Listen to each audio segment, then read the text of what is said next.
Tonight on Primetime, a new proposal from Iran may offer a way out, reopening the Strait of Hormuz while pushing nuclear talks down the road.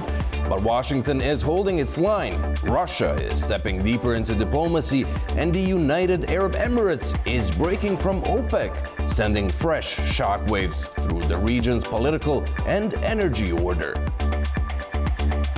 Diplomacy is back, but so are the demands.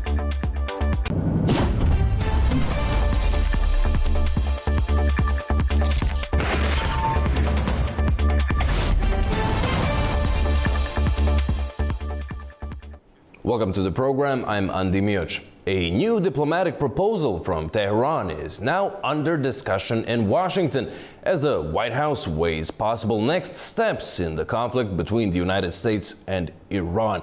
At the center of it all is the strategic Strait of Hormuz, a vital artery for global energy flows. With negotiations, military pressure, and oil markets increasingly tied together. US President Donald Trump discussed a new Iranian proposal on ending the war with Tehran with top national security aides on Monday. White House Press Secretary Caroline Leavitt confirmed the meeting, but did not comment on the proposal itself. The proposal was being discussed. I don't want to get ahead of the president or his national security team. What I will reiterate is that the president's red lines with respect to Iran have been made very, very clear, not just to the American public, but also to them as well. The proposal suggests reopening the Strait of Hormuz and delaying talks on Iran's nuclear program. However, Trump's key demands remain unchanged. He wants the Strait of Hormuz fully open to oil transit and insists Iran hand over its enriched uranium. US Secretary of State Marco Rubio said in an interview to Fox News that Iran is using threats to disrupt shipping through the Strait of Hormuz as an economic nuclear weapon. He also marked Tehran is trying to pressure other countries while delaying negotiations over its nuclear program. Look what they've done with the Straits. Great example. The Straits is basically the equivalent of an economic nuclear weapon that they're trying to use against the world. And they're bragging about it. They're putting up billboards in Tehran bragging about how they can hold 25% or 20% of the world's energy hostage. Imagine if those same people had access to a nuclear weapon. They would hold the whole region hostage. Iranian sources say Tehran's plan would postpone nuclear discussions until the war ends and shipping disputes in the Gulf are resolved. Iran's UN ambassador, Amir Said Iravani, reinforced Tehran's stance, stressing the importance of the Strait of Hormuz. Iran is not a party to the 1982 UN Convention on the Law of the Sea. Accordingly, it is not bound by its treaty-based provisions except to the extent that specific rules reflected therein are universally recognized as customary international law. It is regrettable that some members, while asserting the navigational rights must not be threatened, deliberately ignore the United States imposition of a so-called maritime blockade that threatened international navigation. They have once again exposed their double standards. Meanwhile, Iran's foreign minister, Abbas Araghchi, is holding talks with allies. He met Russian President Vladimir Putin in St. Petersburg to discuss bilateral ties and the Middle East situation.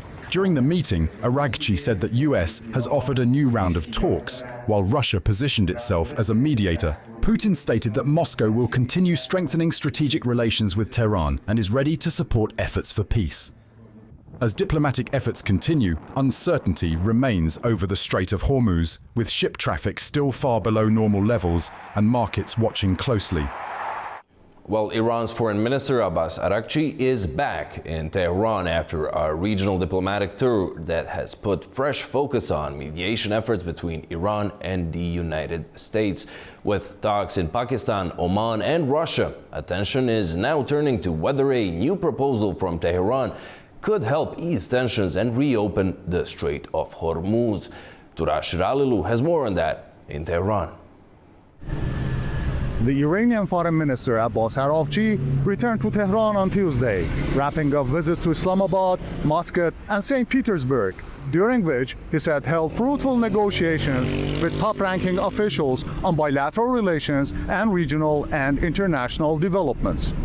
During the 4-day tour, which started last Friday, he visited Pakistan 2 times, discussing latest regional developments, including the Iran-US standoff, during which he reportedly sent Tehran's proposal to end the military conflict by postponing the nuclear issue. In a post on X following his meetings with Russian President Vladimir Putin and Foreign Minister Sergei Lavrov, he hailed depth and strength of a strategic partnership between Iran and Russia. AnewZ said, as our relationship continues to grow, we are grateful for solidarity and welcome Russia's support for diplomacy. Iran's top diplomat also expressed satisfaction with the meetings in Pakistan and Oman, which have been functioning as mediation channels between Iran and the United States. In remarks in St. Petersburg, he said, the visit to Pakistan was a very good one, with good consultations, during which a review was made of what had happened and under what conditions the Iran-US negotiations could resume. Also positive about the visit to Oman, he stated, Iran and Oman are 2 coastal states of the Strait of Hormuz. It is necessary for us to consult, especially since safe passage through the strait has become an important issue at the global level. While Iran has not disclosed the new proposal for de-escalation with the US, local media affiliated with the Revolutionary Guards reported that over the weekend, AnewZ delivered Iran's messages to Pakistan to be relayed to US officials. The messages reportedly concerned a potential deal to end the war and reopen the strategic waterway while postponing discussions on Iran's nuclear program. From Tehran for AnewZ. All right, joining me now is Bassel Dweik, a Middle East researcher with Armed Conflict Location and Event Data, nonprofit organization tracking conflict trends and political violence across the region. Bassel, welcome. Thank you for coming on Primetime. Let's start with this proposal from Tehran. What do you make of this suggestion to separate the shipping in the Strait of Hormuz from the nuclear issue? Thank you, Andy, for having me. I thank AnewZ for having me again. So this proposal by Iran is quite significant. Trying to decouple the nuclear issue with the Strait of Hormuz, which is the center of gravity of this conflict. Iran believes that it can control the Strait of Hormuz as long as these negotiations and the ceasefire is ongoing, and that the nuclear issue is not a matter of discussion at the time being. Because we all know, analysts, people, everyone living in the region, that if Iran had a nuclear weapon, US and Israel would not have had attacked the country. So the main issue here is the nuclear issue, and that's why it's the high end of the bargain that the Iranians currently are not willing to give on the table. With that core issue still not being addressed, when you look at the conflict picture right now, does this proposal feel like a genuine step towards the escalation, or just maybe some sort of a tactical pause? Honestly, the conflict right now is indeed in its tactical pause phase. There is actually little material to argue with to see if this proposal will actually take fruition or come into an agreement between the US and Iran. This is simply because neither side wants to make concessions. Iran does not want to give because they feel that if they give concessions to the US and Israel, the US and Israel will ask for more in return for not resuming the war against Iran. And on the other side, there is immense pressure on the Trump administration from the Israeli leadership to actually constrain Iran when it comes to the nuclear issue, when it comes to the ballistic missile program, and when it comes to the control of the state. Because one major consequence of this Iran conflict is its control over the Strait of Hormuz, which is a big issue, not only for the US and not only for the region, it's for the entire world. And we've seen these consequences take effect in Asia, and they are quietly taking effect in Europe and other regions in the world like Africa. Obviously, the Consequences of the closure of the Strait of Hormuz are reverberating throughout the world. We have Iran first closing, then reopening, then closing again, US blocking it. But how much pressure, realistically, can Iran apply through Hormuz without pushing the region into something much bigger? Well, this is the main issue here. It's kind of a chess game. You don't want to do the checkmate, because if you actually take that step to adhere to the checkmate, you're gonna maybe plunge the region into another war. And when we say this is a tactical pause, we're saying that Iran is rearming, the US is rearming, and Israel is rearming, and we've seen that the ceasefire in Lebanon is collapsing. And this is a big issue for the entire deal that's happening in the region. So yes, Iran can pressure the region. Yes, Iran can close the Strait of Hormuz. Yes, Iran can prevent oil tankers from leaving and attack oil tankers. And this will not only affect the region, it will affect the entire world. But the real question here is, how much can the world keep on taking without actually moving into another conflict? And this is what's dangerous here. We're in actually, we call this a no war, no peace situation, which is actually dangerous, because this means that things can get out of control really pretty quickly. And we've seen that today with statements from US President Donald Trump saying that the only language Iran understands is bombs. And this is kind of signaling coming back to an aerial campaign against Iran. Now, on that matter of the Iranian top diplomat going on a regional diplomatic tour, we're also seeing Russia stepping into the diplomatic space. Does that help stabilize things in any way, or maybe does it even make the negotiations harder? Well, the thing is that Russia and China have been actors in the conflict. Russia have been an active actor in this conflict. They have been supplying coordinates. They have been supplying intelligence to the Iranian leadership, as well as China. We've seen confiscation of military equipment sent from China to Iran, allegedly by the US near the Strait of Hormuz. So these two major powers are actually active. They have an active role in the conflict. But how much can this diplomatic pressure by Russia and by China lead to a diplomatic breakthrough that actually leads to an agreement? I see this highly unlikely at the current moment, because again, there is little material on which those two sides of the equation come and say, let's stop fighting and let's come to an agreement that will solve the situation across the entire region. So when it comes to Russia, it has its own problems in Ukraine. Russia has given the chance to the Iranian leadership and the chance to the US to say that we can acquire the uranium, but neither the Iran nor the US wants Russia to acquire the uranium that was used in Iran. So I feel this diplomatic maneuver is it has more of a media spotlight than material on ground. And Bassel, finally, with this proposal still under review, we haven't heard anything officially from the White House. But if this latest chance collapses, fails, what will you be watching most closely around the region in the coming days? Well, the thing is, if this round of negotiations collapses, we're going to go back to fighting. And this conflict is in a ceasefire. The situation is no war, no peace. That means the situation can escalate quickly. What we are watching closely is an aerial campaign against Iran by the US and Israel. Iranian attacks tankers in the Strait of Hormuz and against oil and gas infrastructure in the Gulf. And as well, and this is very significant to watch, is the conflict in Lebanon. The ceasefire has been declared in Lebanon, but there has been no ceasefire since they have Israeli attacks, continuous property destruction events in the south of the country, as well as Hezbollah attacks using FPV drones, Ukrainian style, against Israeli forces in the south. So if this diplomat collapses, most likely there will be a resumption of hostilities in the region. Bassel, thank you kindly for joining us on Primetime and sharing your insight.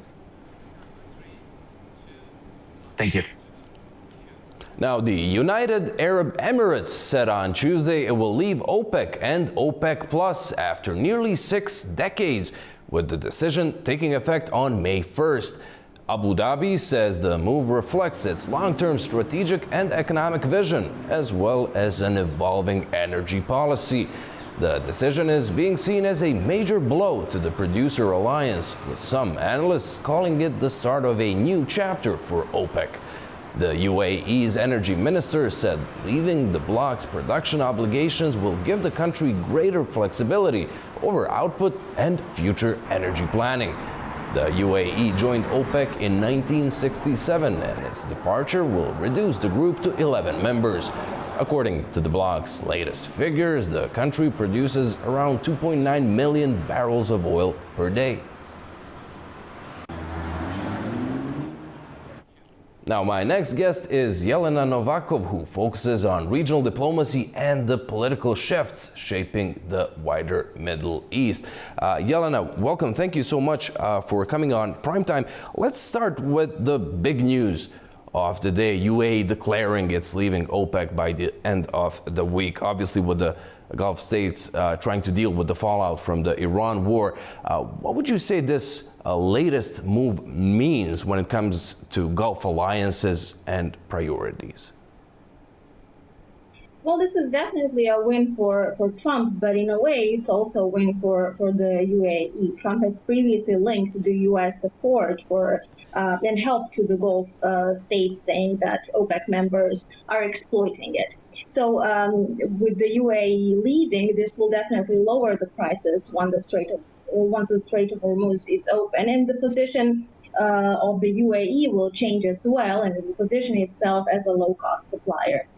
Now, if this is done for the purpose of getting the U.S. help to focus more or solely on the UAE, I'm not sure how that is going to work out, because the U.S. has proven itself to be an unreliable partner. However, also at the same time, I'm not sure that is a loss for the UAE, since the Gulf states have been expanding their market to the east, to China, to India. And if the United States fails to deliver, if indeed that is the deal between the UAE and the United States, if Washington fails to deliver, it could put the dollar petrol at risk. So as of right now, it is a win for Trump, but we will see how the situation develops. It might be a case for the UAE building its own supply line that will be low cost, that will be more affordable, and that will provide a solution or cheaper solution for Western countries and for the East as well. Turning now to the latest Iranian proposal of negotiating the reopening of the Strait of Hormuz and then revisiting nuclear talks down the line. Yelena, politically speaking, who would stand to gain the most? Is it Iran, the US, or these regional powers who are watching closely? The situation is very volatile and is changing by the hour. As of right now, the U.S. has effectively lost this war. They are bleeding massive amounts of money on a daily basis. They are dealing with the loss of credibility. They are dealing with the loss of their bases in the Middle East. They are dealing with the loss of allies. They are also dealing with a certain amount of loss of support within the Gulf states, and Trump is also dealing with the loss of support at home. So what would be the most rational thing for the United States, and would give it a way out of this illegal money-wasting war, would be to accept the Iran's proposal. That is highly unlikely to happen, at least at this point. But out of this deal, I think the United States would objectively benefit the most. Now, I'm talking about the United States as a country, not about its leadership, who is going to have to deal with the consequences, at least to a certain extent. Iran has suffered tremendous losses in terms of their nuclear program was decimated a year ago. They have suffered loss of leadership this year, but they have stated and they have proven to extent that they are willing to push through and that they are willing to fight until the end. They do have the U.S. in a sort of a chokehold now, where again the United States is losing money and is losing economic credibility as well, not just political credibility. So this would certainly be the most beneficial for the United States, although I doubt that they will accept this proposal that is very radical, and it would be an obvious show that Iran has won this war despite its losses. Now, the Gulf states would obviously benefit from it in the sense that they would be able to rebuild their kind of status as peaceful states, rebuild tourism, obviously continue with oil export, and so it will be in this situation, if anything can be a win-win situation, it will be for everyone except for Donald Trump. But objectively, this would be the most beneficial for Washington. It's a way for them to get out of this disastrous, unnecessary war. And what of Israel, the U.S.'s ally and warring party? They've been central to this crisis from the very start. How might this diplomatic opening affect Tel Aviv's next move? Well, any truce or a semblance of peace would not be beneficial for Israel diplomatically. In practical term, nothing would change because Israel has violated during its genocidal campaign in Gaza, it has violated ceasefire over 2,000 times. Similar things that has happened now with Lebanon, despite the U.S. order to stop. So Israel is right now acting as a rogue state, and it has been a rogue state since its inception. So whether it's operating outside the boundaries of international and humanitarian law with open help and support of the West and Western adjacent countries, including Serbia, is a matter of optics, really. So Israel will find another pretext to continue its Greater Israel project. Of course, we have the West Bank, which is a high priority for the Netanyahu government. And then, of course, there's Syria. So after Gaza and Lebanon and Iran, there are other places to continue with this agenda. You've just mentioned Serbia. The Serbian foreign minister was today in Israel for talks with his Israeli counterpart. Now, when it comes to the broader European Union, and not only European Union, but the European continent, it remains highly exposed to the energy shocks emanating from this conflict. How closely would you say will European capitals be watching this diplomatic moment, especially with the Strait of Hormuz crisis still central? Well, Europe, and again, you said it correctly, not just the EU, the entire continent is facing an energy crisis that might be the biggest energy crisis since World War II or in its history. So with the war in Ukraine still going on, the sanctions still imposed on Russia, and now the Strait of Hormuz being closed. I don't think that Europe will necessarily count on America to accept this peace deal or find a different one. If this situation is prolonged, I think that European countries will seek to make individual agreements with Iran for the safe passage of their own ships. Spain has already done something similar, and I think other countries are probably to follow suit. And Yelena, looking beyond this immediate standoff, what does all of this tell us about where power and influence in the Middle East may be heading next? Well, so far we've had three main currents, right? The U.S. and its alliance with the Gulf states, the U.S.-Israel alliance, and Iran and its proxies, the so-called axis of resistance.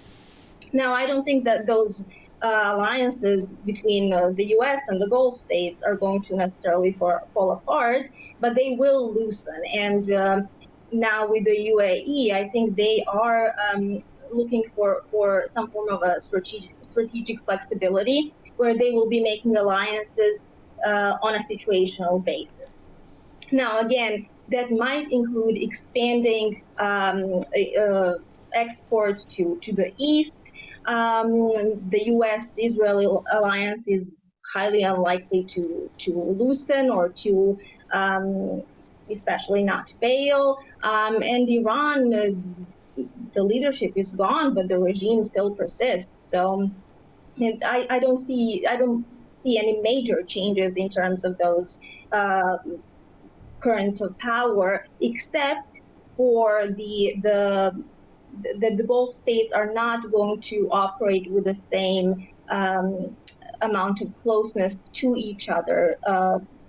Maybe it's too far to say that it will be each man fighting for himself, but I think that different alliances and different agreements will be situationally based and perhaps less reliant on the United States, especially Saudi Arabia and other countries that are left without a major ally in the OPEC, now with the UAE leaving. Well, Yelena, thank you so much for joining us on Primetime and offering your analysis. Thank you. Now, after a short break, we will be taking a closer look at Azerbaijan's growing economic partnership with Europe, as talks in Gabala focus on energy, investment, and regional cooperation. Don't go away.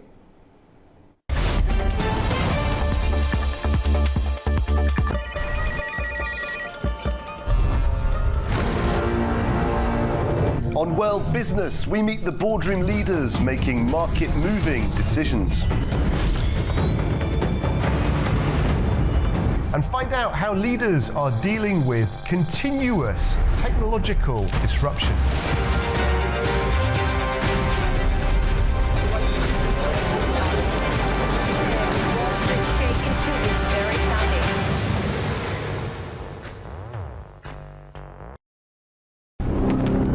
Welcome to AnewZ, unfiltered news and analysis from the region and beyond.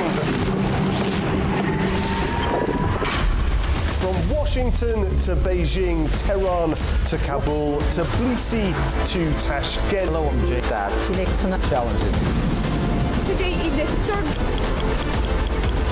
We're with you 24/7, taking you live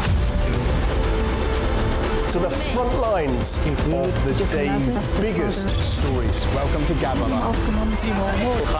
One important note to this. I'm here. Azerbaijan and Armenia. Hello, we are recording the shade of November.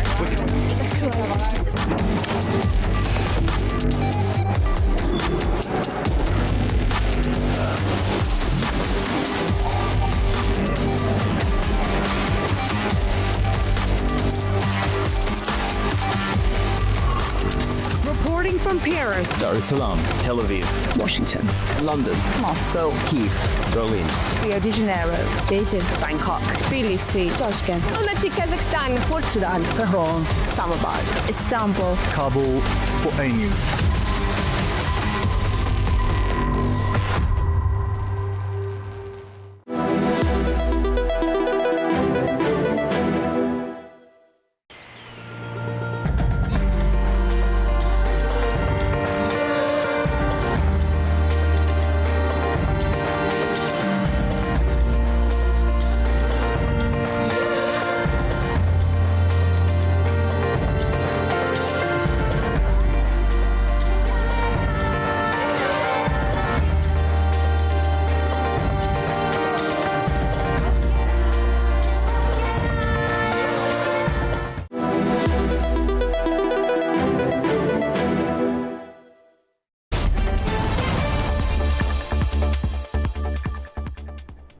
Welcome back. You're watching Primetime. Azerbaijan is expanding its economic diplomacy, strengthening ties with Europe through strategic investment and energy cooperation.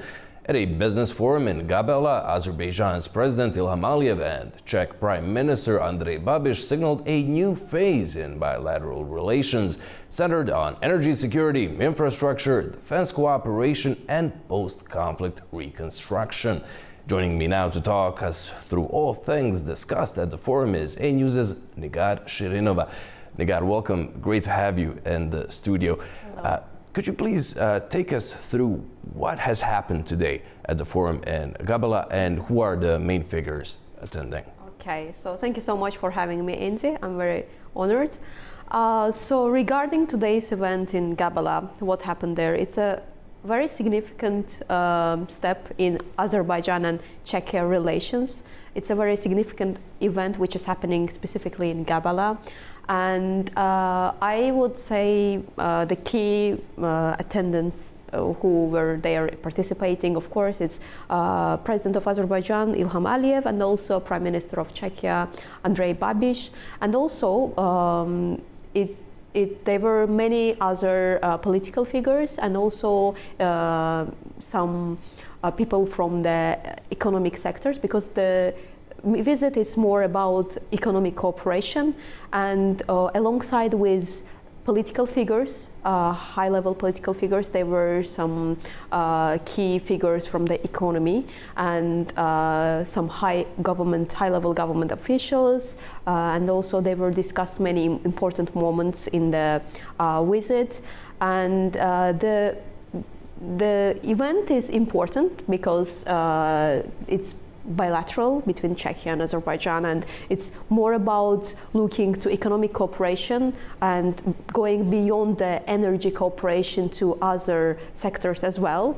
And also there is an important moment that for Czechia, having good relations with Azerbaijan is also an important and strategic moment, because for Andrej Babiš, it's one of the first rare visits of Czech high-level leadership to go beyond the EU framework, European Union. So for Azerbaijan, I think it's also a very good sign that there is more partnership opportunities in the future. So this was an important moment, and there were many officials, and they were discussed the business-to-business cooperations, high-level government officials, and many aspects were discussed there by the representatives of high figures from both sides. Well, when it comes to these high figures, Nigar, what have we heard from President Aliyev and Prime Minister Babiš? What have they said publicly about the expansion of the cooperation?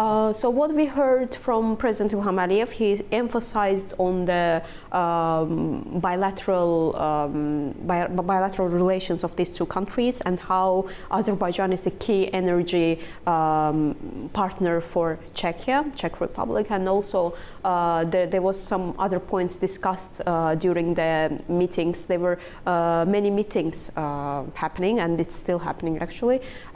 So they were discussed some partnerships beyond the energy, because now Azerbaijan is more about going towards the green energy, renewables. Azerbaijan has really good partners in Europe, traditional partners like Italy, but now Czechia is an important new step, and going to cooperation with Czechia beyond the energy sector is something a positive sign in both sides. And also we can say that the trade turnover, if we will look at trade turnover between two countries, from Europe, it's the modest if we compare to other European countries. But this meeting also emphasized that it's growing steadily, and also we can see in the future more collaborations from both sides. And also Andrej Babiš emphasized more on the economic partnership. There were infrastructures projects discussed, and industrial cooperation we can expect, and also some reconstruction and also collaborations which can happen in the liberated territories of Azerbaijan in Karabakh region, some infrastructure and reconstruction with companies from Czechia. It was emphasized by Andrej Babiš, and also we can expect in the future. Have any agreements or investment deals or memorandums been signed or announced during the forum in Gabala? Yeah, at this stage, there are no signed agreements, and in this kind of events, we can say that it's more about the negotiations between two sides. There are no specific agreements or memorandums signed in this specific meeting which happened, but these kind of events are more about negotiations and settling for the future collaborations, because now the high-level political figures from both sides, they came together, they discussed more multi-sector partnership areas, and now in the future we can definitely see some results of these meetings, and it also, I think it also makes the businessmen and business-to-business partnership even more reliable and more open to future collaborations between the two sides. Well, as you mentioned before, it's not all about energy. Beyond that, oil and gas, what sectors have been getting the most attention during the forum? I would say I would start from infrastructure because there were some, in the discussions we saw some infrastructure cooperation and industry cooperation discussions, because Czechia is very good on industry, and I believe Azerbaijani side would like to use to be partners with Czechia on this industry part and infrastructure. As I said, in the liberated territories, especially in Karabakh, it's now needed. Reconstruction is continuing, and it's a great opportunity for Czechia companies to have some partnership and to be involved in this reconstruction period, in this opportunity, to have this opportunity. And logistics, we know that Azerbaijan's position is very unique, and it's in the Caspian region, and there is a Europe. It's connecting the Caspian region to Europe, and like from history, we know that Czechia is the biggest gas supplier, importing the gas from Azerbaijan. But now this is going beyond the gas. It's going to renewable energy, because Azerbaijan is, after COP29 especially, is more about green energy. So we can see their renewable energies, partnership in areas more about infrastructure, logistics, and beyond. And also we saw defense cooperation there, defense technologies cooperations. They were also discussed in these meetings. And Nigar, what is expected from this visit in the very near future? What else is scheduled? What meetings, what events? I think there is nothing yet known, but definitely there will be more agreements, because now they were more about negotiations and having more building the trust between these two countries. But now, after this, in the future, we will definitely see the results of this meeting, and maybe agreements will come, business-to-business cooperations. The companies of Czechia will be involved in reconstruction of Karabakh, liberated territories, and more partnerships from both sides. Nigar, thank you so much for covering this story. Thank you so much for having me. Now, after a short break, we will be taking a look at Nigeria's push for defense self-reliance as locally developed military technology moves from the workshop to the battlefield. Stay with us.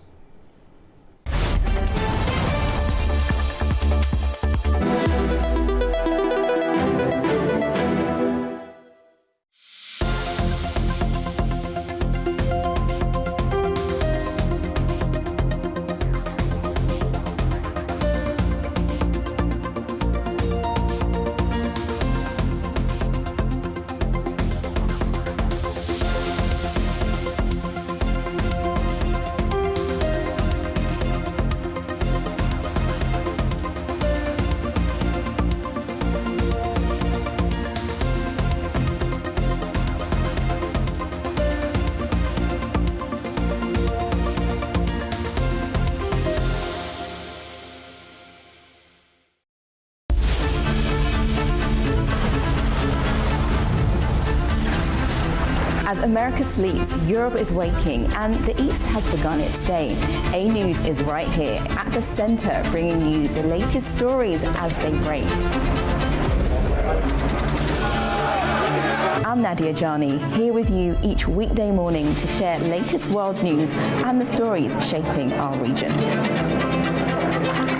Across all platforms and wherever you get your news, we explore the context behind the big headlines. Live from Baku, I bring you a diverse mix of regional and international news, sport and politics for you, an audience that wants a bit more. So join me Monday to Friday for the latest headlines, expert analysis and live updates from around the world. Around the globe and live from Baku, this is Daybreak here on AnewZ.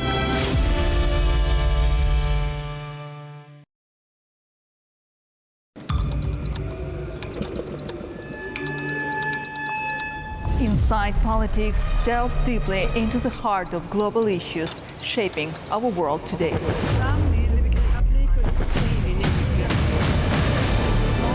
Join me for your go-to source of political analysis from across the region and beyond.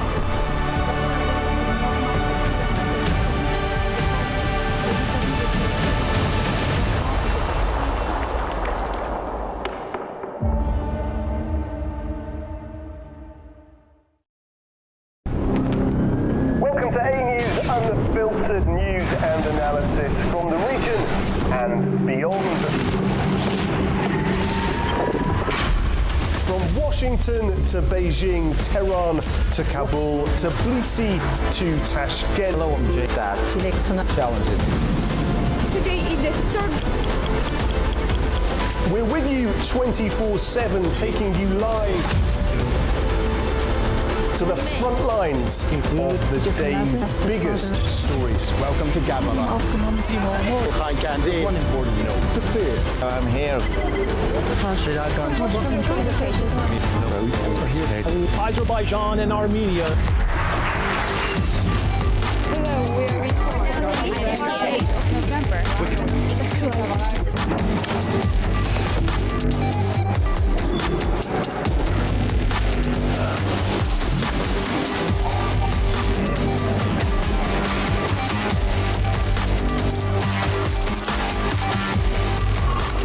Reporting from Paris, Dar es Salaam, Tel Aviv, Washington, London, Moscow, Kyiv, Berlin, Rio de Janeiro, Beijing, Bangkok, Tbilisi, Tashkent, Almaty, Kazakhstan, Port Sudan, Tehran, Islamabad, Istanbul, Kabul, for AnewZ.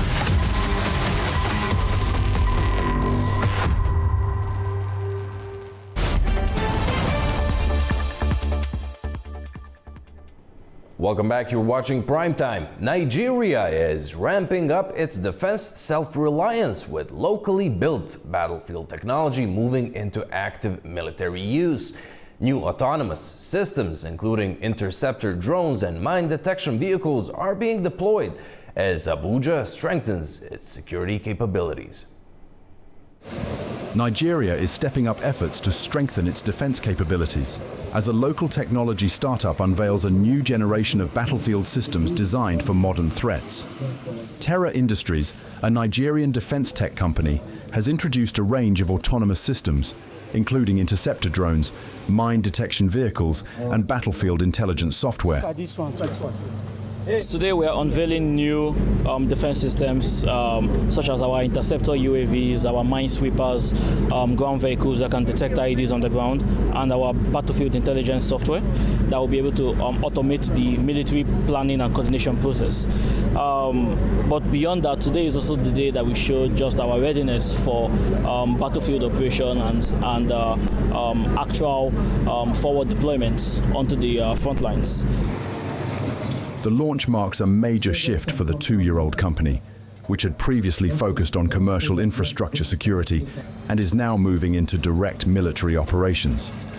The systems are designed to address key challenges faced by Nigerian troops, particularly the growing threat of improvised explosive devices, or IEDs, which remain a leading cause of casualties in conflict zones. Officials say the development reflects a broader push towards defense self-reliance. Protecting Nigeria and Africa's critical assets, championing defense sovereignty through indigenous technologies, captures the very essence of our national aspiration and self-reliance and technological advancement in defense. Today marks not just the commissioning of a facility, but the unveiling of a bold vision, one that reinforces Nigeria's commitment to safeguarding its sovereignty through indigenous capability and innovation. Among the technologies on display were unmanned ground vehicles capable of detecting explosives, as well as interceptor drones designed to neutralize aerial threats without relying on costly missile systems. The solutions that we are unveiling today, we've been working on these solutions for months, since last year. We have done a lot of research and development, and these solutions are unique because there is no other company that is bringing this on board for our troops in the field to use for real-life problems that the challenges that we're having. For example, problems with improvised explosive devices that we're having in the Northeast, now in the Northwest. The highest casualty we are sustaining is through improvised explosive devices. The solutions we are going to unveil today will be very useful to our troops. Terra Industries has also secured major backing, raising tens of millions of dollars from international investors and signing a joint venture agreement with Nigeria's State Defense Corporation earlier this year. The company plans to expand further, including building a large-scale drone manufacturing facility in Ghana as it positions itself at the center of Africa's growing defense technology sector. Well, joining me now is Uche Nwaneri, media consultant and programs manager at Wazobia FM in Lagos, to look at what this shift in defense technology means for Nigeria. Uche, welcome. Thank you so much for coming on Primetime. Now, how significant is this for the country to have a local company building technology designed for frontline military operations? Well, thank you so much for having me, and thank you for having me on this platform. Well, I'll tell you exactly how significant it is. And I say this as someone who has spent decades watching Nigeria's story. What Terra Industry has done is not just build a product. They have dismantled an assumption, the assumption that African nations are consumers alone of security technology, not producers of it. 2 young Nigerians, less than 27, in Abuja factory, and now protecting $11 billion worth of critical assets across 8 African countries. And they beat an Israeli defense consortium to win their first major contract. That is significant. This is not just a Nigeria story. This is a global story that happens to have started right here in Nigeria. So for me, personally, the most significant part is not the drone itself. It is the signal this sends out. The signal it tells every young engineer, every defense tech entrepreneur, every investor who has been looking at Africa through the wrong lenses to look again. So that's, in a nutshell, what it signifies. We'll be taking a look at the broader implications and context of this success, but for now, domestically, security remains a concern in parts of the country. How much demand is there in Nigeria for tools like interceptor drones and mine detection systems? Okay, lovely question. Well, the demand is quite significant, and it is not only significant, it is urgent. And I think the international community consistently underestimates the scale of what Nigeria and the broader Sahel region is actually dealing with on the ground. We have 11 African countries that have now experienced drone attacks, and I'm serious, from non-state actors, that's the JNIM, the Al-Qaeda coalition operation across Mali and Burkina Faso. I mean, they conducted close to, about 90 drone operations in just 2 years.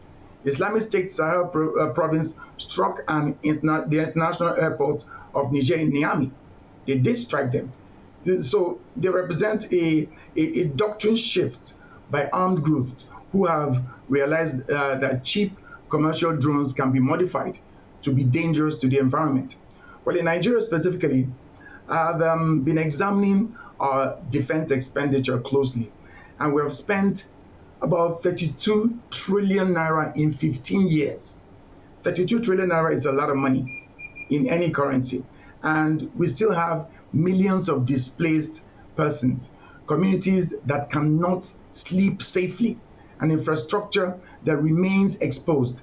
The gap between what we have spent, 32 trillion rather, and what we have achieved tells you that the problem was never funding alone.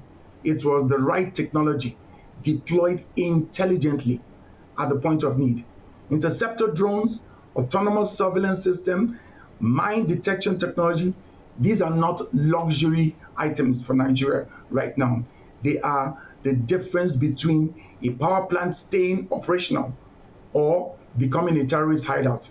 Well, this is a direct quote from Terra's own CEO, by the way, because those hydropower plants that are now protecting, they've literally been hideouts for the terrorists before the places are going to be used. It's what it is. So it's actually very, very significant for us as a nation.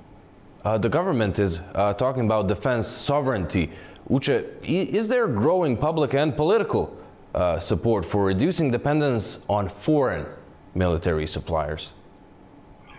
There actually is, but I want to be honest about what that support looks like in practice, because I think the international narratives sometimes gets ahead of reality on the ground. At the political level, President Tinubu's defense minister said in January, just about 4 months ago, that Nigeria was pushing to end defense equipment imports within 2 to 5 years and produce everything locally. That is an ambitious statement. I wouldn't say it's a lie. Well, whether the procurement system, the international framework, and the political will exists to back it up is another story for another day. What I find more telling than the political statement is the DICON agreement. You know, DICON is the Defense Industries Corporation of Nigeria. The formal state defense manufacturer arm, they signed an MOU with Terra Industries in February this year. This is not rhetoric. This is Nigerian military formally integrating a private startup into defense industrial base under the DICON Act of 2023, which opened the corporation to public-private partnership for the first time. The kind of agreement is now legally possible in a way that it hasn't before. Well, at the public level, let me just round this up.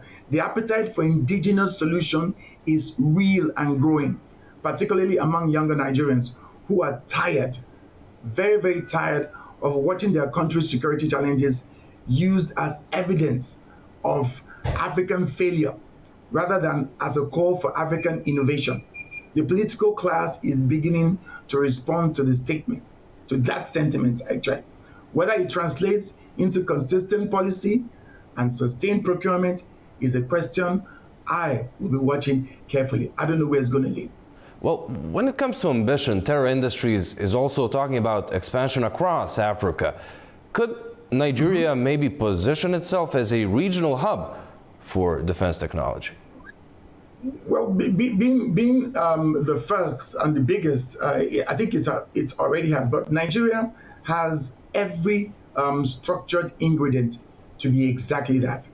The question, and it is always the Nigerian question, is whether we have the institutional discipline to cover natural advantage into sustained leadership. Well, consider what already exists. We have the largest technology talent pool in sub-Saharan Africa, not just because of our population. We have a defense establishment that is battle-hardened across multiple theaters. You know what's going on in our country, the Northwest, in the Northeast, the Niger Delta, which means our engineers, our military understand the actual threat environment they are building for, not a theoretical one. We have a private sector that, when properly capitalized, and I say this with all responsibility, when properly capitalized, has demonstrated it can compete globally. Examples, Flutterwave, Paystack, and now Terra Industries. They are all proof to that. The Ghana factory is interesting precisely because of what signal Terra is sending. Terra is founded in Abuja, manufacturing happening in Abuja, but their second factory, which is going to be larger than that of Abuja, is not abandoning Nigeria. That is Nigeria projecting capabilities, taking it to the sub-region. That is actually what a regional hub does. You don't just stick to your country, you occupy the domain, the sub-region. It does not keep everything within its own borders. It uses its borders as the base from which it reaches outwards. So for Nigeria to fully claim the hub status, three things need to happen. Government procurement needs to consistently favor indigenous suppliers over imported alternatives. The regulatory environment around drone technology and autonomous system needs to mature rapidly. And the narrative, which is where my world and the defense world intersect, needs to be managed deliberately and strategically on the international stage. Africa currently attracts roughly, let's say, $100 billion in annual infrastructure investment. The security of that investment is increasingly a Nigerian conversation. That is enormous leverage if we use it intelligently, if we do that. And Uche, finally, looking at the bigger picture now with all the places in the country that are going through some troubles currently, what could this mean for Nigeria's broader security strategy in the years ahead? Well, thank you. It could mean everything, or it could mean very little or nothing. And I say that not to be dramatic, but because I have watched Nigeria stand at inflection point before and not fully capitalize on them. The bigger picture has several layers. The first is technological. For the first time, Nigeria has an indigenous capability that is not just adequate, it is competitive. A drone that can intercept a threat at 300 kilometers per hour, an AI-powered surveillance system that keeps its data on Africa's soil, a manufacturing facility that will produce 50,000 units a year by 2028. I mean, those are not prototypes. Those are deployed systems protecting real infrastructure. The real layer is geopolitical. United States Africa Command conducted airstrikes in Sokoto on Christmas Day. You must have heard about that last year. American investors are now backing Nigerian defense startups. Washington is actively encouraging African nations to build indigenous drone capacity because it reduces the need for American boots on the ground while maintaining American security interest in the region. Nigeria needs to manage that relationship, with clear eyes, taking the capital and the technology transfer while ensuring that the strategic decisions about how and where these systems are deployed remain in Nigerian hands. The third layer and final layer is the one I find most compelling, is the narrative layer. For generations, the story of African security has been written in foreign capitals and foreign newsrooms. Terra Industries gives Nigeria a different story to tell. Not a story of dependency or failure or endless insurgency, a story of ingenuity, sovereign capability, and continental ambition. I've spent my career understanding that whatever controls the narrative controls the room. Nigeria is finally building something worth telling the story about. The question is whether we have the strategic communication architecture to tell it loudly enough, consistently enough, and to the right audiences. That work, a part of the mission, is very much in progress. A different story indeed, Uche. Thank you so much for joining us on Primetime and sharing your insight. Thank you for having me. Thank you so much. Now, after the break, we will be taking a closer look at Afghanistan's growing education crisis and the long-term impact it could have on the country's workforce, healthcare, and future stability. Stay with us.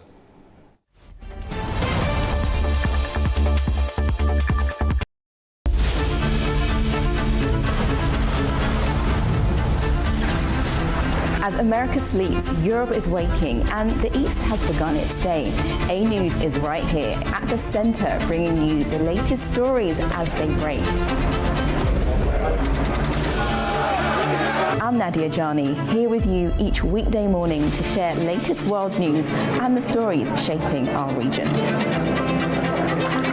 Across all platforms and wherever you get your news, we explore the context behind the big headlines. Live from Baku, I bring you a diverse mix of regional and international news, sport and politics for you, an audience that wants a bit more. So join me Monday to Friday for the latest headlines, expert analysis and live updates from around the world.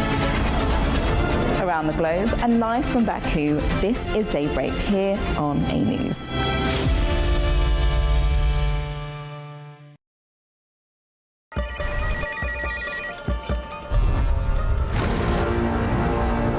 On World Business, we meet the boardroom leaders making market-moving decisions. And find out how leaders are dealing with continuous technological disruption.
Unfiltered news and analysis from the region and beyond.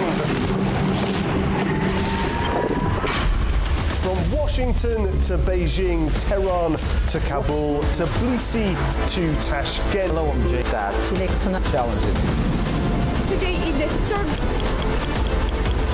We're with you 24/7, taking you live to the front lines of the day's biggest stories. Welcome to Gabala. One important note to fears. I'm here. Azerbaijan and Armenia. Hello, we're recording the shade of November.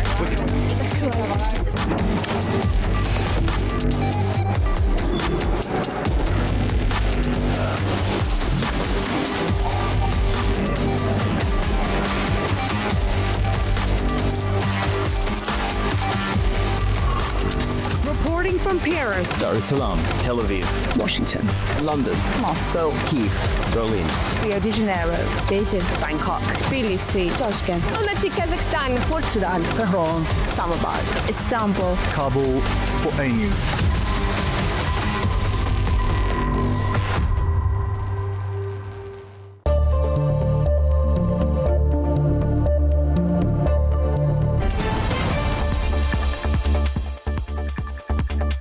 Welcome back. You are watching Primetime. UNICEF is warning that Afghanistan could face a growing workforce crisis as restrictions on girls' education begin to affect the country's future teachers, doctors, and public servants. The agency says the long-term cost may be measured not just in lost opportunity, but in lost capacity. Tamim Bahis has more on that from Kabul. UNICEF says Afghanistan is facing what it describes as a dual crisis, losing trained women professional while also preventing the next generation of girls from replacing them. In its new analysis, the agency says women representation in the civil service has fallen from 21% to 17.7% between 2023 and 2025. More than 1 million Afghan girls have been denied secondary education since the Taliban authorities imposed the ban in September 2021. UNICEF warns that if the ban remains in place until 2030, more than 2 million girls will have been deprived of education beyond primary school.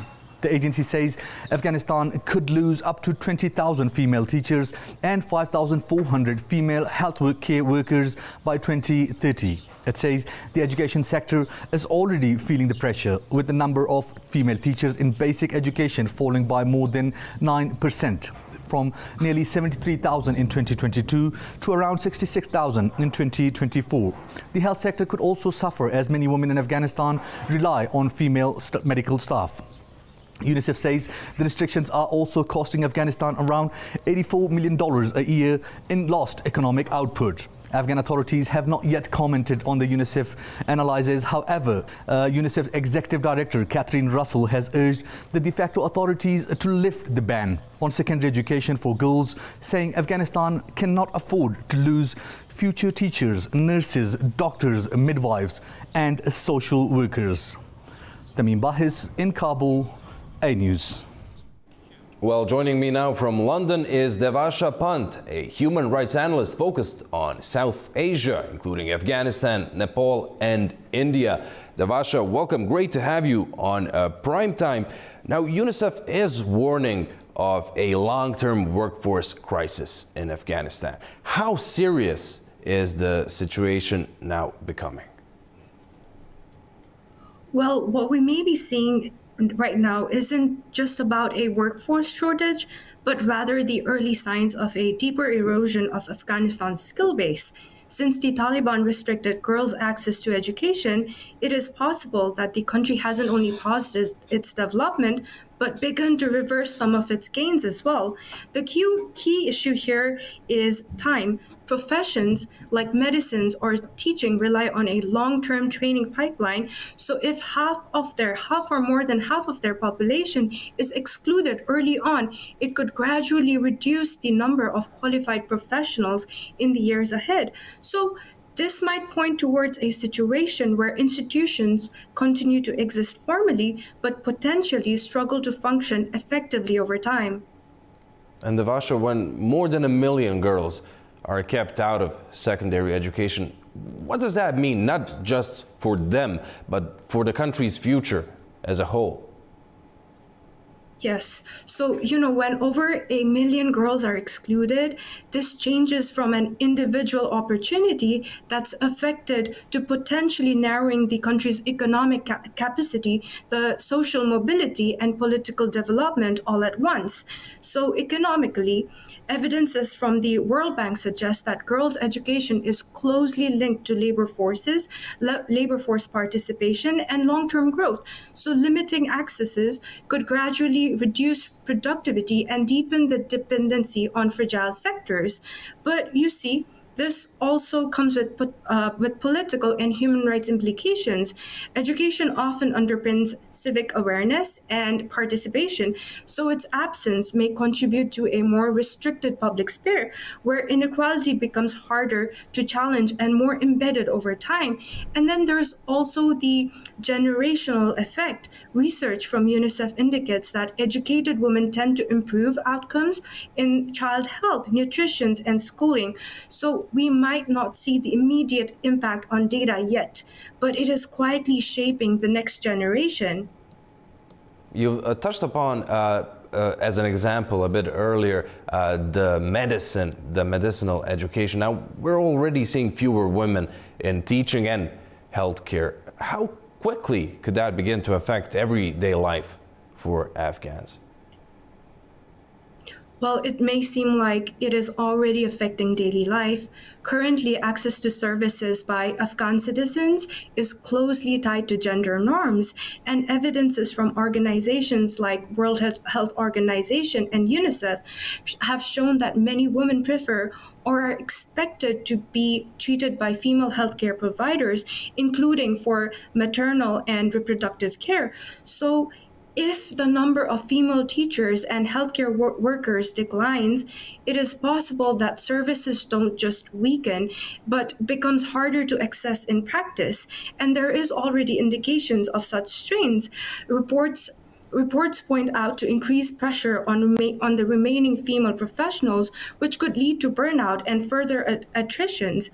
Over time, this may create a feedback loop, and where fewer women in the education and workforce leads to reduced access for girls, which in turn will again limit the next generation entering those professions. And what happens then? What if the number of girls entering these professions continues to fall? What are the risks for the future of Afghanistan? So we can observe that the risk here operates on two levels. On the surface, it may look like a simple decline in services, fewer girls in school, fewer women accessing healthcare, but underneath there is risk of deeper erosion in how people engage with public system at all. Female teachers and doctors often function as a access point rather than only providers. Researchers from UN Women has shown that in contexts like in Afghanistan, cultural norms can significantly limit women's interaction with male professions. So as the number of female staff declines, entire groups may effectively withdraw from education and healthcare system.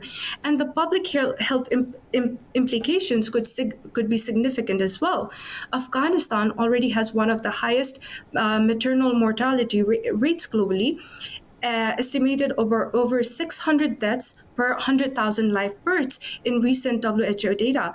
And reduced access to skilled female healthcare workers will further strain maternal and child health outcomes. There is also this less visible protection dimension. Studies in fragile contexts have shown that schools and clinics staffed by women often act as an informal safety nets, where risks like early marriage or domestic abuses are more likely to be identified.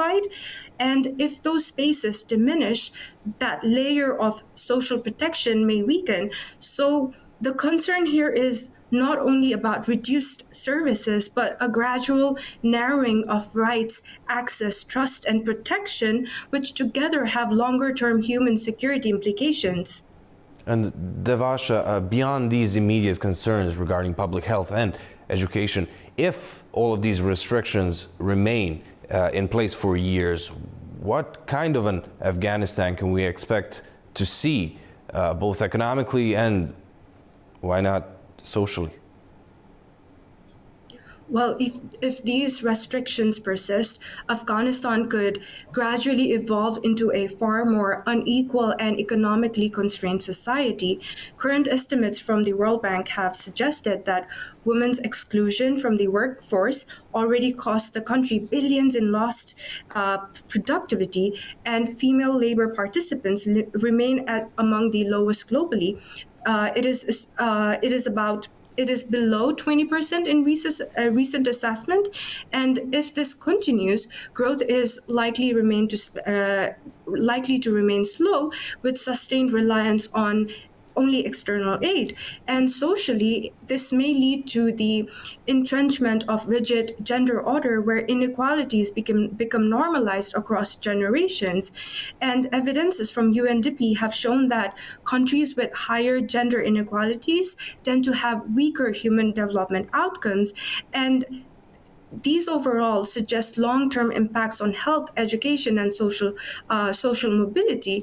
And finally, politically, large-scale exclusions can reduce civic participations and trust in institutions. So the concern isn't only about immediate losses, but a gradual reshaping of the state's social, political, and economic foundation. Very concerning indeed. Devasha, thank you so much for joining us on Primetime and sharing your insight. Thank you. All right, we're now going for a short break, and when we return, we'll be checking in with our correspondents from across the globe. Stay with us.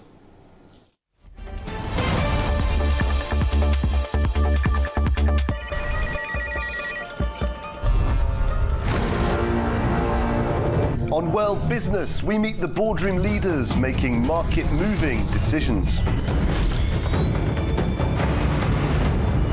And find out how leaders are dealing with continuous technological disruption.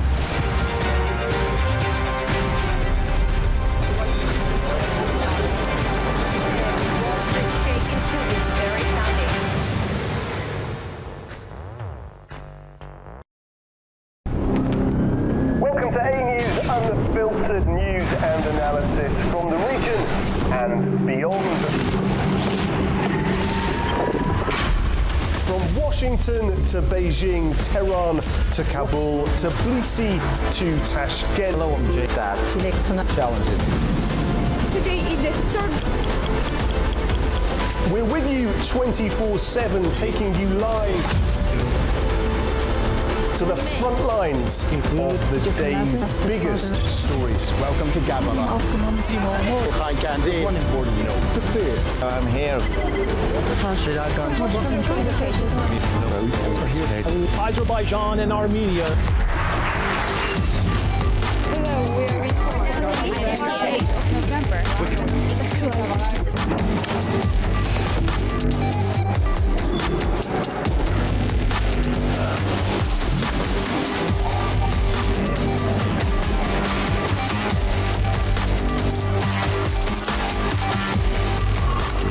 Reporting from Paris, Dar es Salaam, Tel Aviv, Washington, London, Moscow, Kyiv, Berlin, Rio de Janeiro, Beijing, Bangkok, Tbilisi, Tashkent, Almaty, Kazakhstan, Port Sudan, Tehran, Islamabad, Istanbul, Kabul for AnewZ.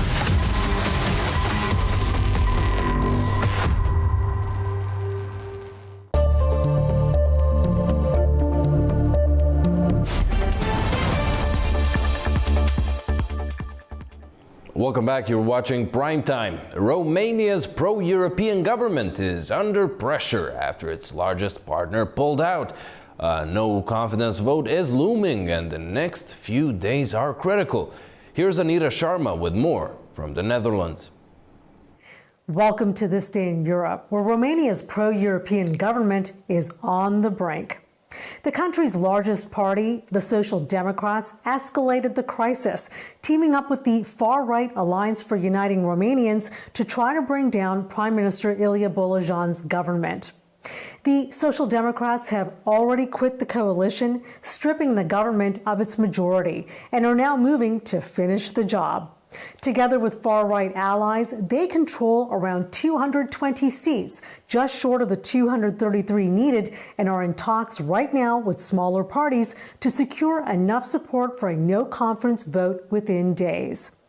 But the Social Democrats say they still back a pro-European coalition with the National Liberal Party, Save Romania Union, and Democratic Alliance of Hungarians in Romania, just not under Bolojan.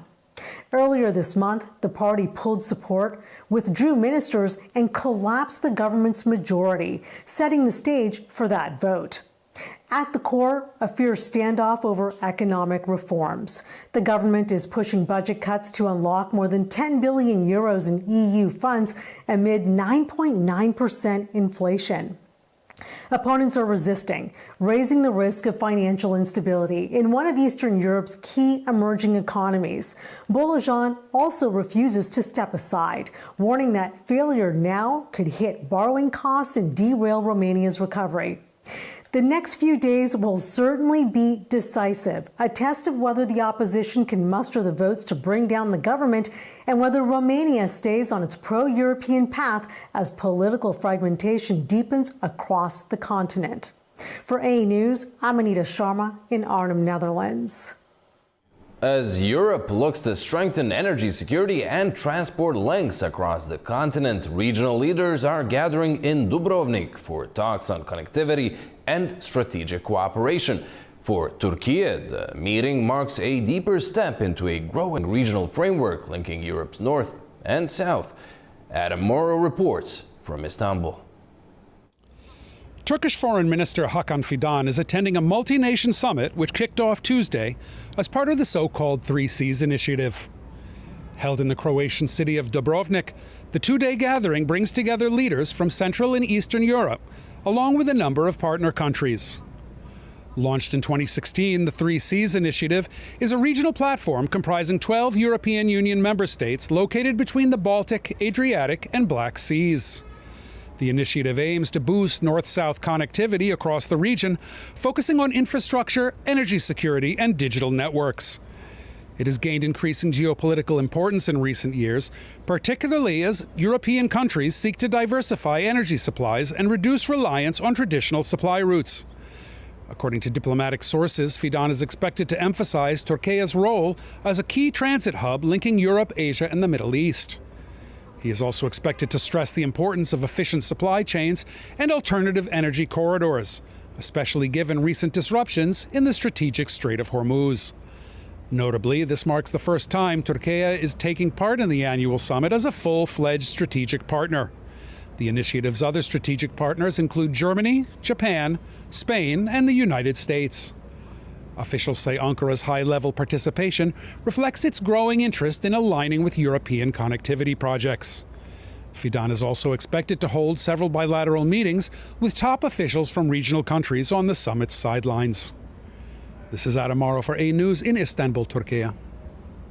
Tensions between Georgia and the European Union have sharpened after the EU's ambassador to Tbilisi was summoned by the Foreign Ministry over remarks on the country's European path.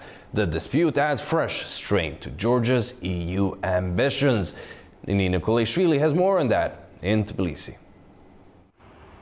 A high-level diplomatic dispute has intensified after EU Ambassador Pavel Herchinsky was summoned to Georgia's Ministry of Foreign Affairs in Tbilisi, a move widely viewed as a formal signal of protest following his recent public statements.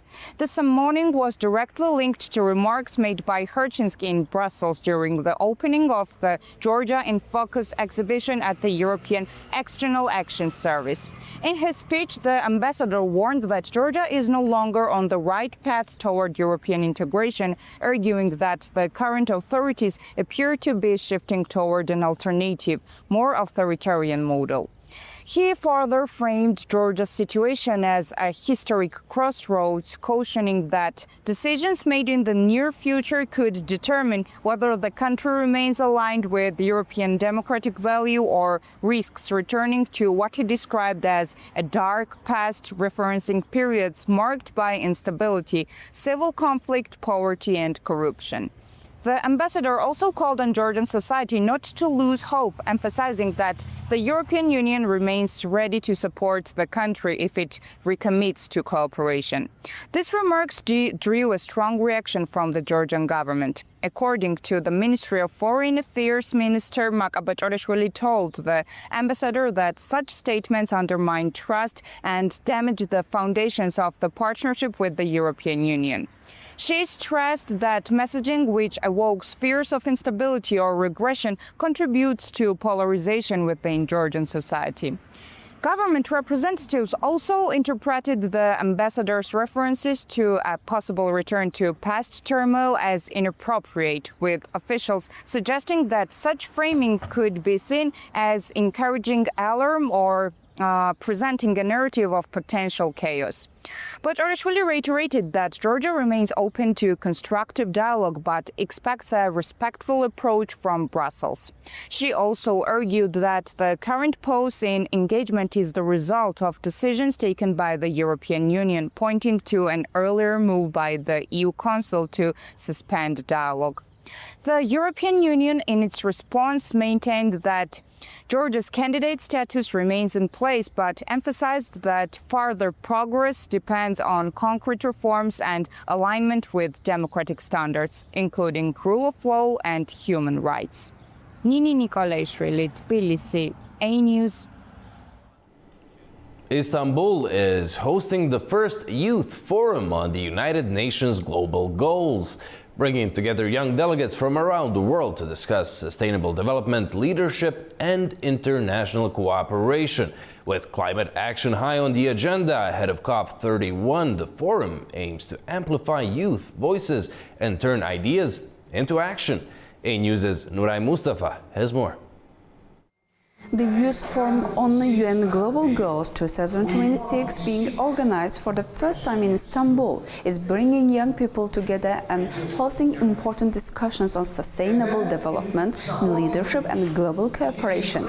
More than 70 delegates from over 35 countries are taking part in the event.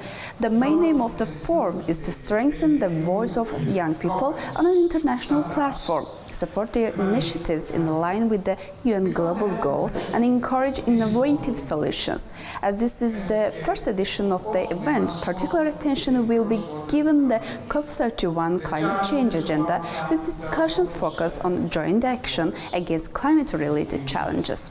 The next stage of the forum will be held in Portugal, where the main theme will be sustainable development. This will further reinforce the role of young people in achieving global goals. This forum is regarded as an important platform for young people, offering new opportunities, international connections, and prospects for the future collaboration. Nuray Mustafa ve Sajiyev for AnewZ, Istanbul, Turkey.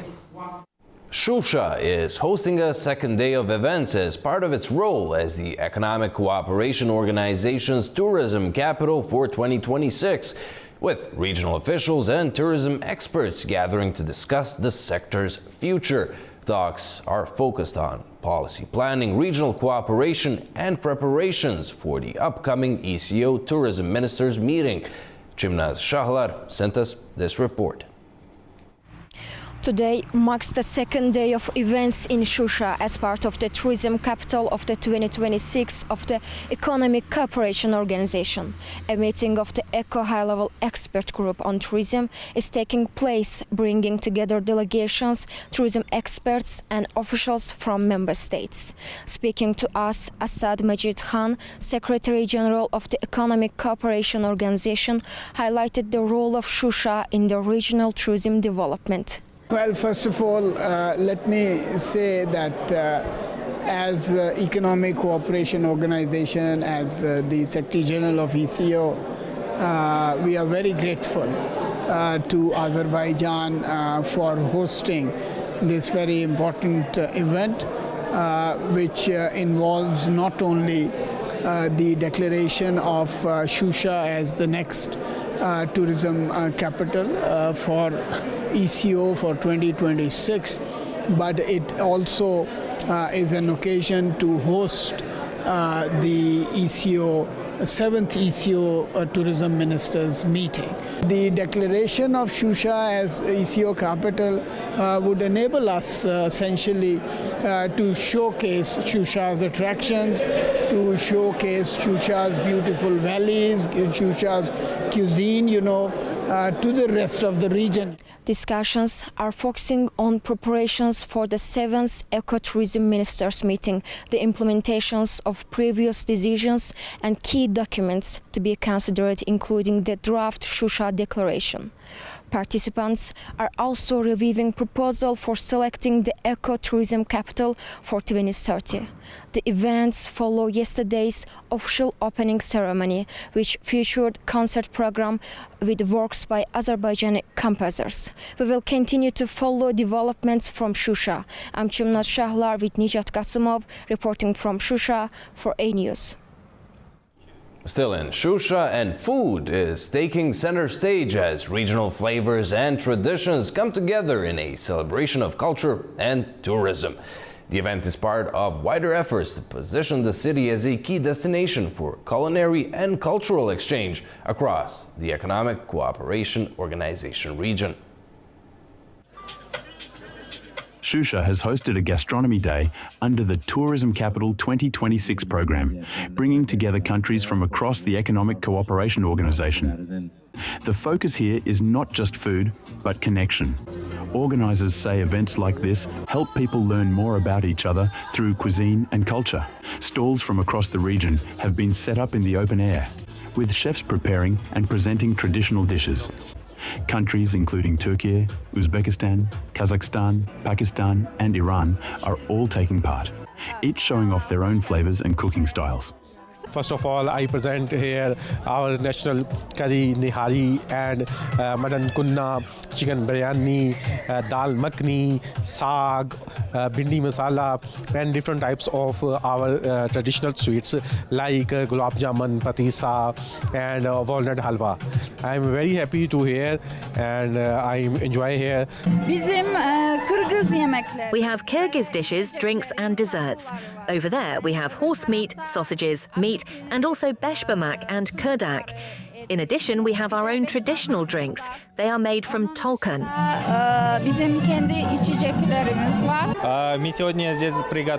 Today we have prepared Uzbek festive plov from Tashkent.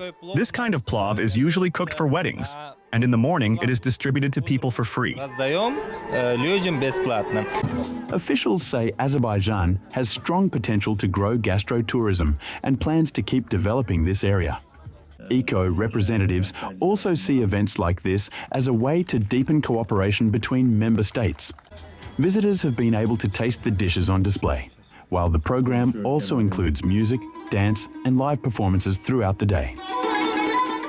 A memorandum of understanding has been signed to establish the IE Hub for Leadership and Innovation in Azerbaijan.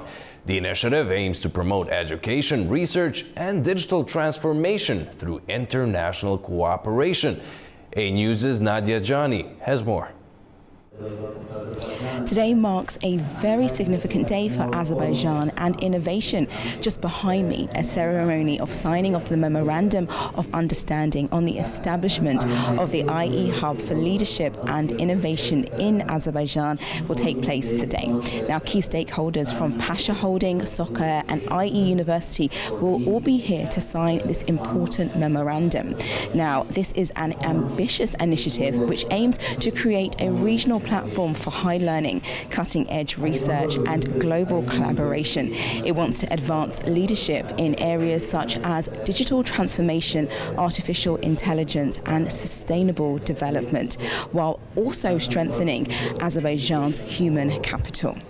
Now, with all of that, this will now kick off the start of the Innovation Hub in Baku in order to train and build a class of top leaders of a new generation in innovation, technology and digital transformation. Later on, I will have the opportunity to interview the president of IE University and find out what he envisions for this hub and the future partnership with Pasha Holding and Soccer. Kazakhstan's President Kassym-Jomart Tokayev has ratified a strategic green energy agreement with Azerbaijan and Uzbekistan, giving legal force to a regional push on renewable power. The deal is aimed at boosting clean energy production, expanding cross-border transmission and opening new export routes to Europe. Fariza Kalimurzina has the details. Kazakh President Kassym-Jomart Tokayev has signed a law ratifying a strategic partnership agreement on green energy production and transmission between Azerbaijan, Kazakhstan and Uzbekistan. The text of the law has already been published in the official press. The agreement was originally signed by the leaders of all three nations in Baku in November 2024.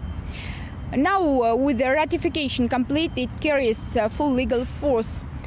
At its core, the deal is a broad framework for regional clean energy cooperation. The three countries plan to jointly develop renewable electricity, launch export projects for green hydrogen and ammonia, and set clear technical and commercial terms for cross-border energy transmission. The goal is to build the infrastructure needed to deliver that energy to Europe and beyond.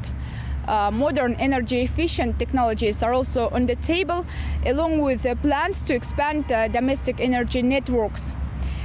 One of the most notable elements of the agreement is the possibility of connecting to the Black Sea submarine power cable.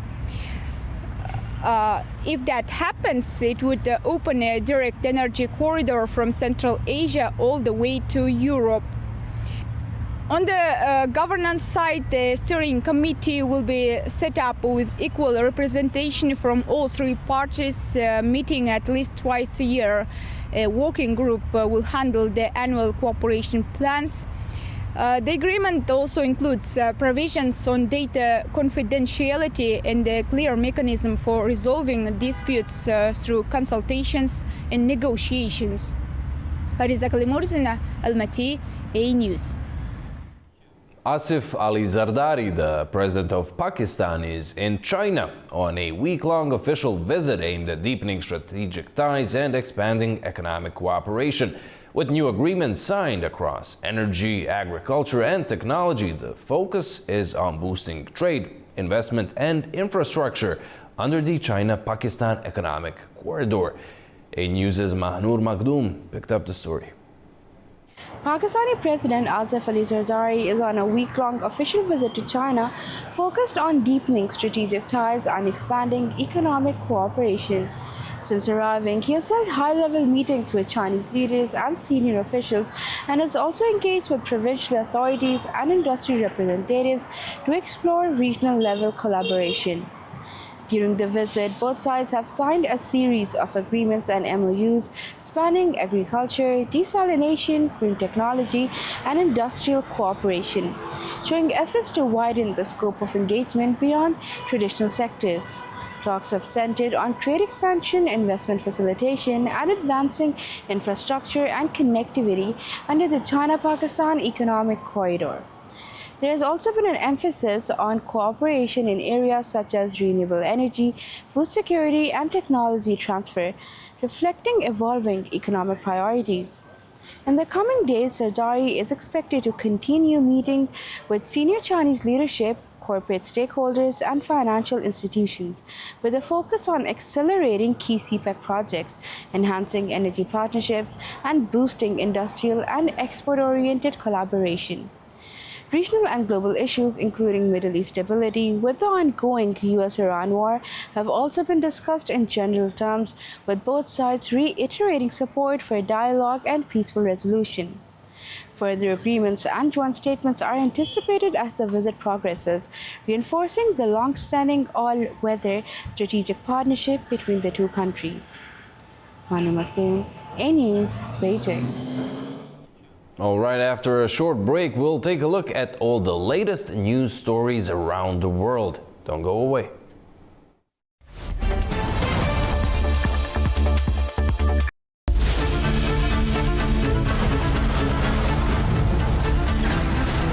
As America sleeps, Europe is waking, and the East has begun its day. AnewZ is right here at the center, bringing you the latest stories as they break. I'm Nadia Jani, here with you each weekday morning to share latest world news and the stories shaping our region. Across all platforms and wherever you get your news, we explore the context behind the big headlines. Live from Baku, I bring you a diverse mix of regional and international news, sport and politics for you, an audience that wants a bit more. So join me Monday to Friday for the latest headlines, expert analysis and live updates from around the world. Around the globe and live from Baku, this is Daybreak here on AnewZ.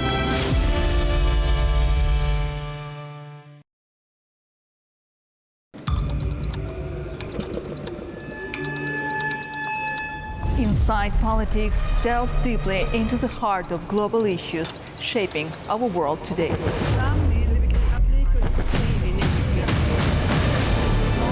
Join me for your go-to source of political analysis from across the region and beyond.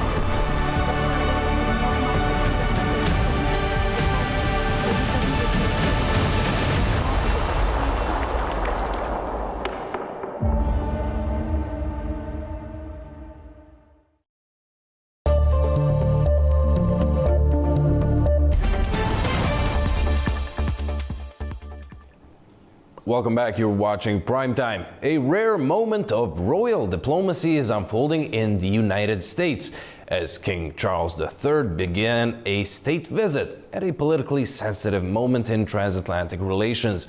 With meetings in Washington, D.C. and an address to Congress ahead, the trip is being closely watched on both sides of the Atlantic.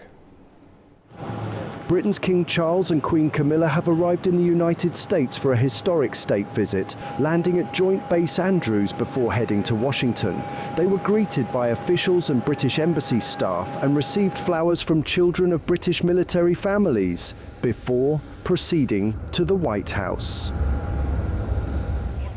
President Donald Trump and First Lady Melania Trump hosted the royal couple for a private tea at the White House. The visit marks the 250th anniversary of US independence and the first by a British monarch in 2 decades. The White House agreed that any meeting between King Charles and President Donald Trump would be held off camera, avoiding a potentially awkward public exchange. With tensions rising over criticism of the Iran war from Prime Minister Keir Starmer and Chancellor Rachel Reeves, the UK officials are also hoping the King can help ease some of Trump's more aggressive rhetoric. King Charles is expected to address the US Congress on Tuesday, only the second time a British monarch has done so. The programme also includes commemorations in New York for 9/11 victims and meetings on conservation work in Virginia. Protesters in Japan gathered outside the Prime Minister's office in Tokyo on Monday, opposing proposed changes to the country's security policy. The government is discussing revisions to weapons export rules that could mark a shift away from Japan's long-standing pacifist stance. Officials are pushing to fast-track the changes with a proposal expected later this year and cabinet approval targeted by year-end.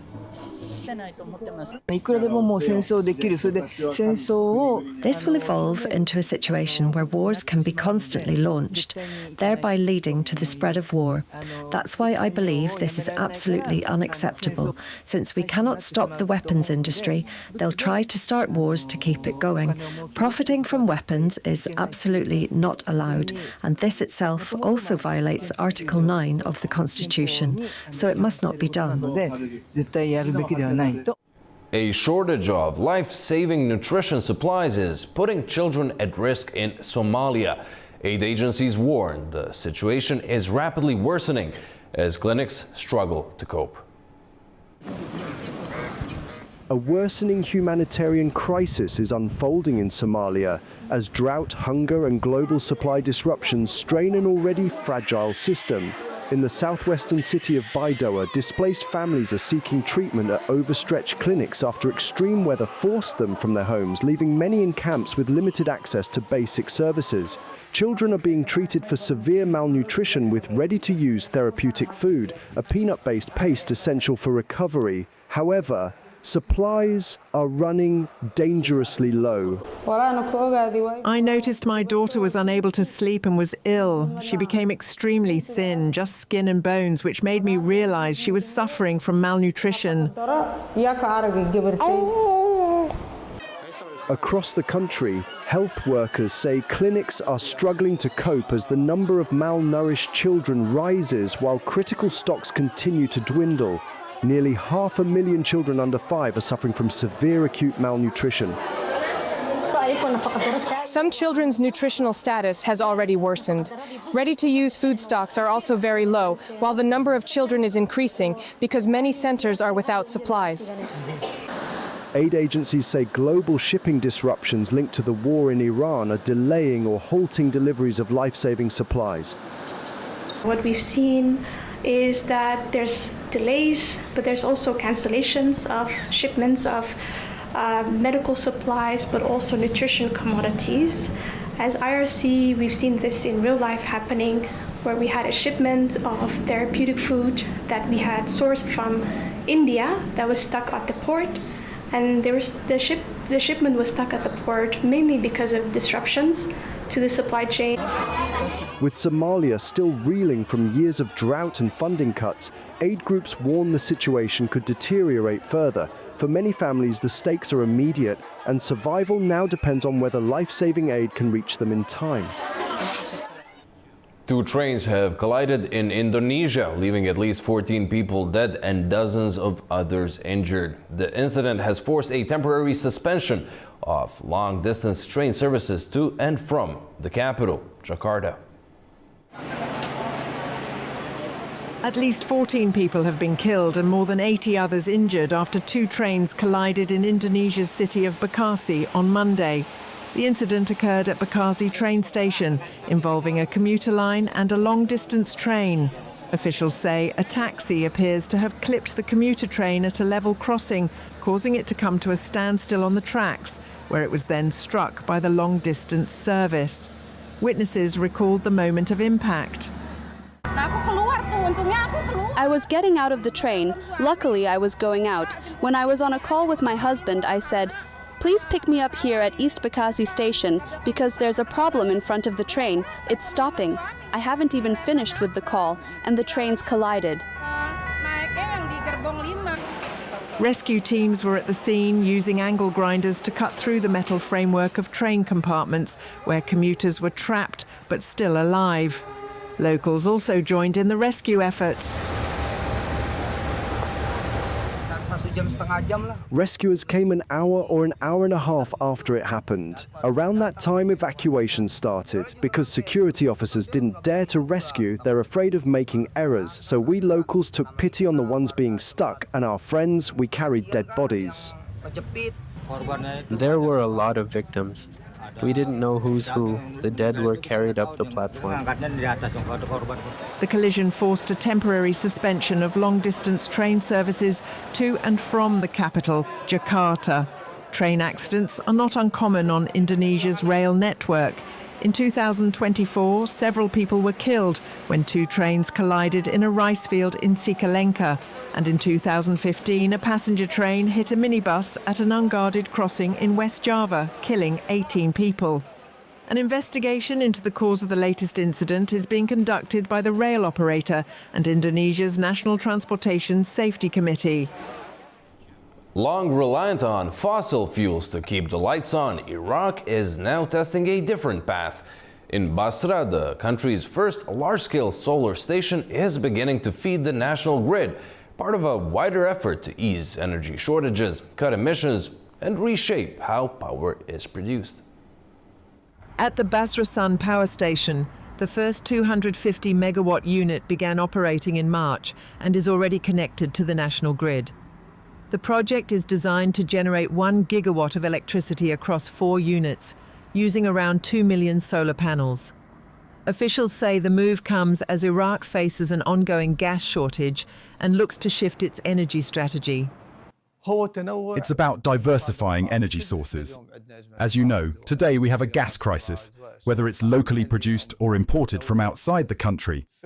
This project was established to utilize the available gas for other power plants and reduce our reliance on fossil fuels to preserve a clean environment.